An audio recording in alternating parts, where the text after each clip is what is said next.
For a warm-up today, we're going to do 6 leg exercises.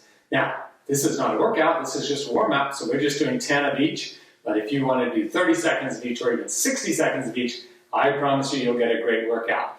Legs are the foundation of our balance, legs are the foundation of our strength, and a lot of our technique. It's something that we want to keep strong and agile for the rest of our lives. So, let's begin with squats, the first exercise in our black belt test. So remember, going to a minimum of 90 degrees, and we'll just do 10 reps. All right, 8, 7, 6, 5, 4, 3, 2, 1. So now we're going to do squats and with a little jump at the end. All right, so down and pop up.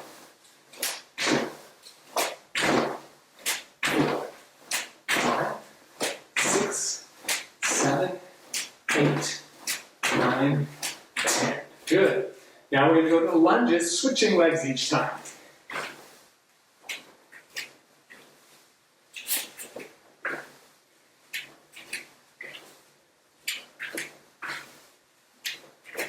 Five, 4, 3, 2, 1. All right, now we're going to turn 180 one way and 180 the other way. So just jump 10 times.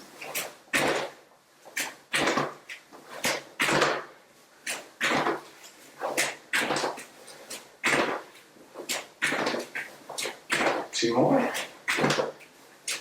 Good job. Okay. Now we're just going to touch the floor and pop back up. So lie and pop.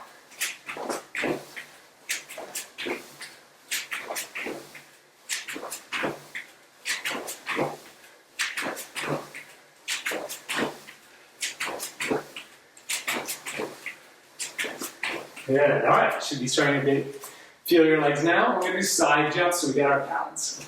1, 2, 3.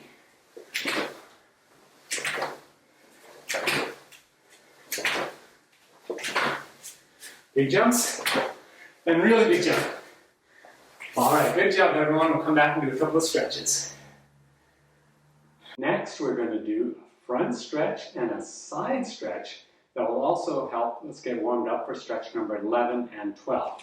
So I'll show you directly towards you. You're just going to swing your legs straight up in the middle like this.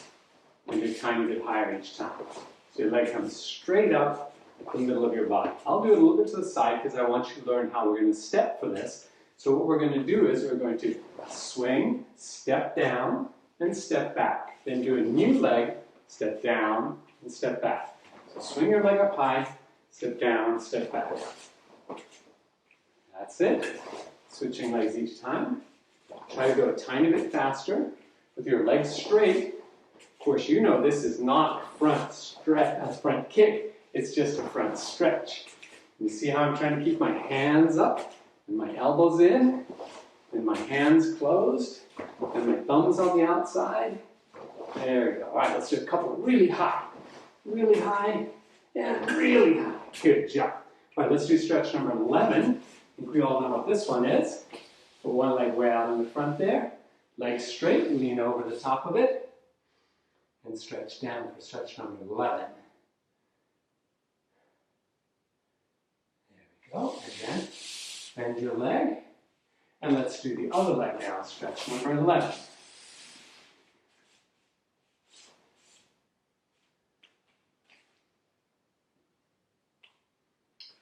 Okay, so now we can come up and do side stretch. So this is, we turn our back like this, and we lift up our heel straight back behind us.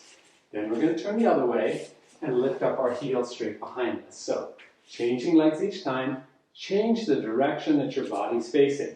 I'm looking at you, but you should be looking at your foot. So lift up behind you, then turn the other way.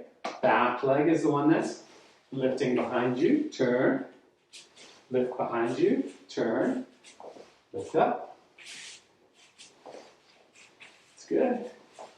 And try to do it a little bit higher each time. So, tiny bit higher, look the other way, higher, tiny bit higher, and a little bit higher, And just 2 more, 1 with each side. Good. Point your heels towards the target. Okay, and let's do stretch number 12. So stretch number 12, just having our feet wide apart like this, and lean down the middle as far as your legs can go with your legs straight. Move your weight forward and back a little bit and stretch a little bit more. Good job. Okay, now I think we're ready for our lesson.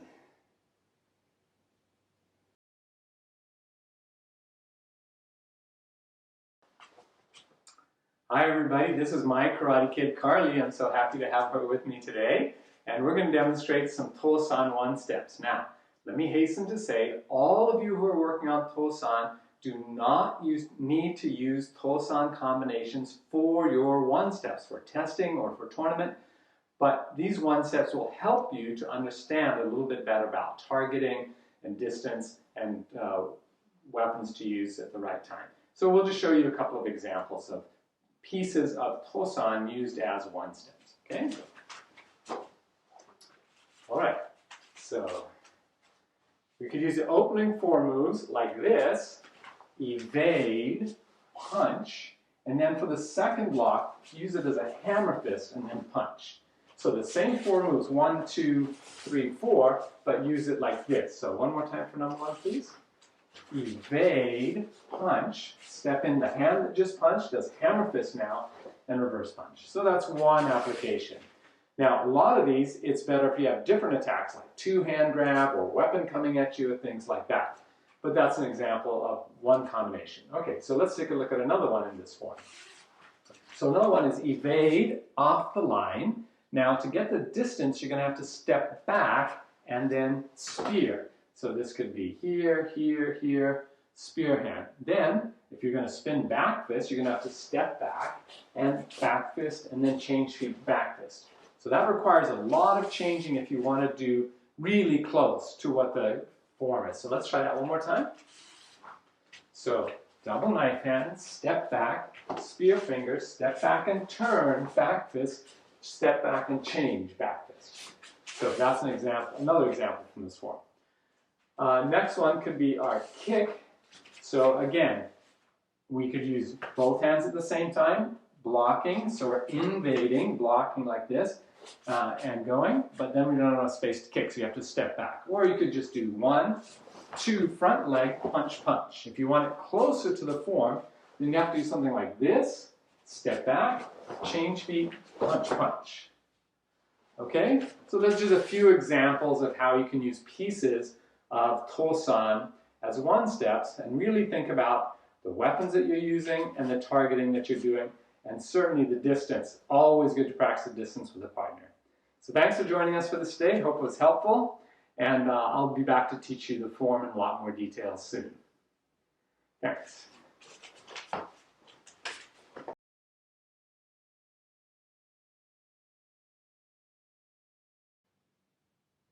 Now that we've reminded ourselves about how Tosan segments could look as 1 steps, let's review how they're actually going to occur in the form. So in the form, we need to think about stances that we're probably not thinking about in the 1 steps. In the form, we need to think about turns that we're probably not thinking about in the 1 steps as much. So let's begin right with the beginning techniques. So the first thing we need to make sure is that we've got stances. So front stance means that our front leg is substantially bent, our back leg is straight, unlocked but straight, and we've got all our tension and weight forward here this way.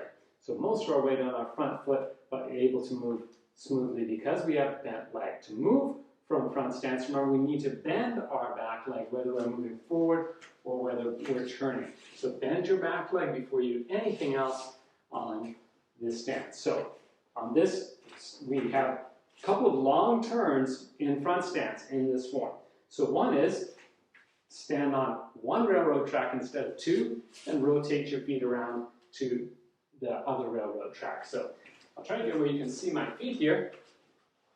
So I have parallel lines going this way, step onto the same track, rotate, and then push your foot out into another balanced front stance, 180 degrees away. So onto the same line, turn 180. Onto the same line, turn 180. Next stance will occur in this form is back stance. So back stance means that our heels are in line with each other, one pointed 90 degrees away from the other. This one pointed the same direction, usually as our tension and as our strike, and our body faces the same direction as the back foot. And both knees are substantially bent with most of our weight on our rear foot. So should be able to pick up our front foot without moving our body backwards like this. So just step forward, heels in line with each other, knees bent. Now, to move smoothly with this one, keep your knees bent so your head is not rising and falling in between. Another way that we have front stance in this form is turning a full 180 degrees forward across from the back foot. So all the way around from a front stance like this, completely all the way around to here. So I'll try to be facing you better. So this way, step all the way around to a new front stance going this direction. Now, as I mentioned when we were doing the one steps, is some of the techniques in this form only occur on one side of your body. So it's really incumbent upon us to practice both sides of our body on every technique that we do. It's going to feel strange to you at first, especially if you've spent a lot of years doing Tosan with techniques only on one side of your body. So be diligent, practice both, okay? So that's most of the stances that occur, and we'll talk about application of those. So first of all, we'll start out from this parallel stance or ready stance. Chunbi. Chunbi means our never-ending path towards perfection, or another way is stating our commitment that we'll never leave the path of seeking self-improvement or self-discipline. So we're going to step out and out of forearm block at 90 degrees, reach to solar plexus level, reverse punch, double step to change that front stance around, reach in, reverse punch. Now when we get to the actual form, we'll give you a lot more detail on every one of the turns and the shape we're trying to make, and we'll give you a long video that you can review that will help you do this, slow motion, fast, all those things. So let's talk about another segment of this form. This one starts in back stance, and this is the one that's only done on one side of the body. So from here, I'm reaching out with my hand, pushing down, spearing over the top here horizontally, and then turning the hand right to vertical at impact. So most of the time, our hands are turning over the same time. This one's called reinforced. It's not structurally reinforced, just artistically reinforced right behind the elbow. So not our armpit or our elbow. So here, double knife hand, and then spear over the top. Then the hand is grabbed, so we have to do the breakaway from there. So the breakaway that I'm doing is stabbing straight forward like this. So rotating my hips to stab straight forward like this. And then spin around. This is that front stance to front stance, 180 degrees moving forward to the same front stance, one right in front of the other. And again, that's back fist. So remember, back fist is one of the very few techniques in Taekwondo where our wrist is bent and leading with the striking surface of the knuckles. So we talked about a lot of this in the one steps just to help you get an understanding of it. But I want you to understand how we're going to do these without somebody there impeding our progress forward, because this is a form that travels forward and back and also has an arrowhead at the top for some of these techniques. So another example would be when we're doing this segment, so spreading block, front kick, and then punch, punch. So in our one steps, we need to do front leg or need to step back, but in the form, we almost always keep moving forward, keep moving forward. So we'd step forward into this. Remember, it could be a block and a strike to the face, or it could be spreading some hands that are just leaning on our shoulders, obviously not a choke.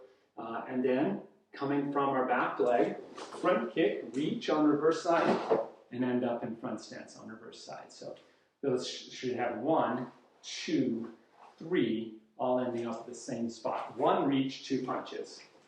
Other one is middle stance we haven't talked about. So middle stance or horse riding stance, so our knees are pushed back, our hips are pushed forward, and we've got our weight substantially down the middle of this. And the technique we're doing is this, is chop, and then we're also moving with this. So eye contact, fold on top, move into identical stance on the other side. Identical stance on the other side. This is a really easy one to come up and down on. So stay down here low and move smoothly from bent leg to bent leg. So those are a few examples of how the form applies, and we'll go into a lot of detail on it next week. But try to follow along with this and do some of these segments in practice, and then it'll make it much simpler for you to do the actual form correctly, with good focus and good power when we get to it.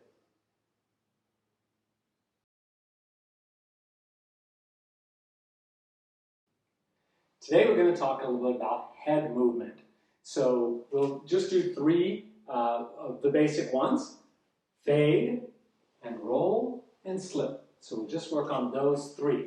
Now I know a lot of people in martial arts think that's just for boxing or for MMA or for other ring sports. I disagree, because what we know in the real world, bullies and other predators are very good at selecting their victims, they're very good at approaching their victims, and they're very good at some one thing that will intimidate or hurt, or in other words, capture, either psychologically or physically, capture or subdue their prey. So if we let a predator get too close to us, we don't recognize it early enough, we don't intervene early enough with our eye contact, with our body language, then we may be left in the position of moving out of the way of something really quickly. And also we need to be in a position where we can counterattack. So head movement, when it's done right, allows us to do three things. One is it allows us not to get hit. Obviously, job number one is not to get hit. Number two is it leaves us in a good position to keep our balance so that we can affect our escape. And number three is it means that we're not overcommitted with our balance so that we can counter. It may even, in some cases, drop our shoulder back so that we have even more power when we go to counter the attack. So let's just talk about three. I'll do it facing this way so you can see. The first one is moving back. Now, shot is coming, we're measuring it, and we're moving back out naturally. It's a natural reflex, but a human reflex is to turn like this and then be off balance and then get overwhelmed by what else is coming at us. So really what we want to do is just make sure that we're keeping our balance. So just bend our back leg and get back a little bit. So just bend our back leg and get back. So you've all seen video of Muhammad Ali or Sugar Ray Leonard being right at the end of a punch and not getting hurt by it because they're just out of range of the power. So that's what we'd love to be able to do if we were Muhammad Ali or Sugar Ray Leonard, but we need to be able to get our head out of the way and still keep our balance, not be overcommitted, and be able to counterattack quickly. So that's what I call fade. All right, so lots of different ways to do that. Fade, just bend your back knee and we'll pull your head away. All right, so just watch. Just the act of bending your back knee moves you a little bit further away. All right, I may not have time. I absolutely want to move my feet first. I want to run. I want to get out of there. But I just may not have time to do that. I may not even have time to move from my waist. So just bending my knee and getting the habit of moving my head a little bit further away can help. So the next one is slipping. Slipping. Now you've seen boxers, just amazing. Wait till the very, very last second and let that thing slip by them, and they're moving in at the same time and being able to counter. That's an amazing skill to have, and we can develop that with enough practice. Okay, thousands of repetitions, we can learn almost anything. So a safer way for us amateurs to learn to evade that is just to drop our shoulder like this. So rotate our shoulder, still bending our knees. The key to all of this is keeping our balance and not being overcommitted.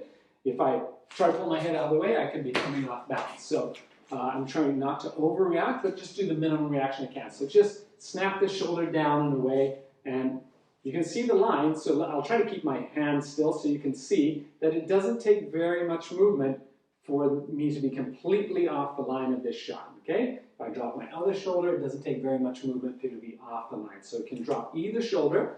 This one would wind up your lead hand, and this one would wind up your backhand, okay? So we don't want to be off balance. We want to make sure that we're doing it by knee bending mostly, but of course we're doing our best not to get hit. Now ideally, you'd like to be going past that punch and moving in towards the person, but that's not for beginners for sure. Okay, and the other one is slipping. So slipping, you think of it like a U, or if you're going to counterattack, a J. All right, so a U just means you see something coming horizontally or almost horizontally, and so we got to get under that and then come up to counter, or come under that and stay down and counter. So either a J, so just a quick vertical drop. Again, how are we accomplishing that? With our knees. So quick vertical drop, come around so we can counter, or come down and back up again and counter. But we want to make sure that the rotation of our hips is generating the power that we need to throw our shoulder into the shot and then our hands. Remember, if our shoulder's traveling fast, we can make our hand travel fast. And the only way to get our shoulder traveling fast is to make sure it's getting powered from the floor through our legs, driving our hips. So, quick review of that. Fade, just moving back a little bit. Fade, not like this, not with a straight body. And that's going to be, it takes a lot of practice to not overreact to something coming directly at your eyes. So, we know it's going to hurt. Our body will try to defend itself, but try to keep eye contact, try to stay in a balanced position, and just fade. Okay, so that just took my head enough away, I hope, to get out of the shot. That's coming directly straight at me. Another way to avoid that straight shot coming straight at you is slipping, right? So just slam one shoulder down, this, and look what I'm doing with my knees. Same time, bending my knees, okay? So it takes my head off the line, okay? And then the other one is rolling in a U or in a J, right? So rolling in a U, coming up here, rolling in a J, stay down here. So those are three basic movements that can help protect you by moving your head out of the way of immediate danger.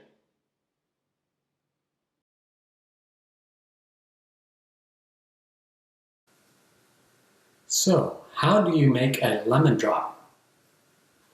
Just let it fall.